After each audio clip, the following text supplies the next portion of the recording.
Thank you so much. So all the very best Neerja garu, and now Srinidhi Setti గారిని మాట్లాడాల్సిందిగా కోరుకుంటున్నాము.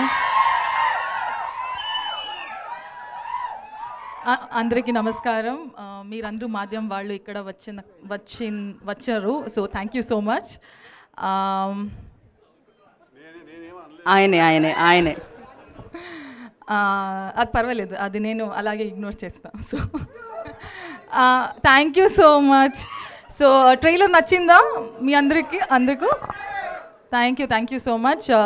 చాలా like Harsha mentioned it earlier, చాలా రాడికల్గా ఉంది, నాకు చాలా రాడికల్గా ఉంది. సో నేను వెయిట్ చేస్తున్నాను October 17th ఎలా ఫైనల్గా వస్తుంది బయటకి అని. మా డైరెక్టర్, మా producer, all my co actors, distributors అందరికీ చాలా చాలా థ్యాంక్ యూ ఫర్ సపోర్టింగ్ ఆ మూవీ. హోప్ఫుల్లీ ఆడియన్స్ అలాగే October 17 నుంచి మీరు అందరూ మా మూవీకి ప్రేమ, support, you guys will support అని ఒక పాజిటివ్ నోట్లో I want end this speech. Thank you so much.